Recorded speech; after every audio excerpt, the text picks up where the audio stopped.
പാഠം 2 മയന്റെ മായാജാലം. പഠിച്ചാണോ? ഒറ്റ വാക്കിൽ ഉത്തരം എഴുതുകയാണ്. മയൻ ആരായിരുന്നു? അസുരശില്പി. ഞാൻ സ്പീഡ് ചോദിക്കേ. എന്താണ് കയ്യിലെടുത്തത്? കോടാലി. എത്ര വേദങ്ങളെയാണ് നമസ്കരിച്ചത്? 4. ആരെയാണ് വണങ്ങിയത്? വേദ്യന്മാരെ. എത്ര കല്ലാണ് ജപിച്ചെറിഞ്ഞത്? മാണിക്യം, മുത്ത്. എത്ര കല്ലാണ് ജപിച്ചെറിഞ്ഞത്? 10. ഏതൊക്കെ കല്ലുകളാണ് മതിലിൽ പതിപ്പിച്ചത്? ഏതൊക്കെ കല്ലുകളാണ് മതിലിൽ പതിപ്പിച്ചത്? പവിഴം, മുത്ത്, മരതകം, മാണിക്യം. മാണിക്യക്കല്ല. പുരാതന കവിത്രയം ആരെല്ലാം? കുഞ്ഞൻ നമ്പ്യാർ, എഴുത്തച്ഛൻ, പുളിശ്ശേരി.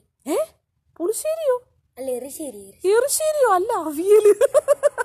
പുളിശ്ശേരി, എറിശ്ശേരി, അവിയല്. ചെറുശ്ശേരി. ഓ, ചെറുശ്ശേരി.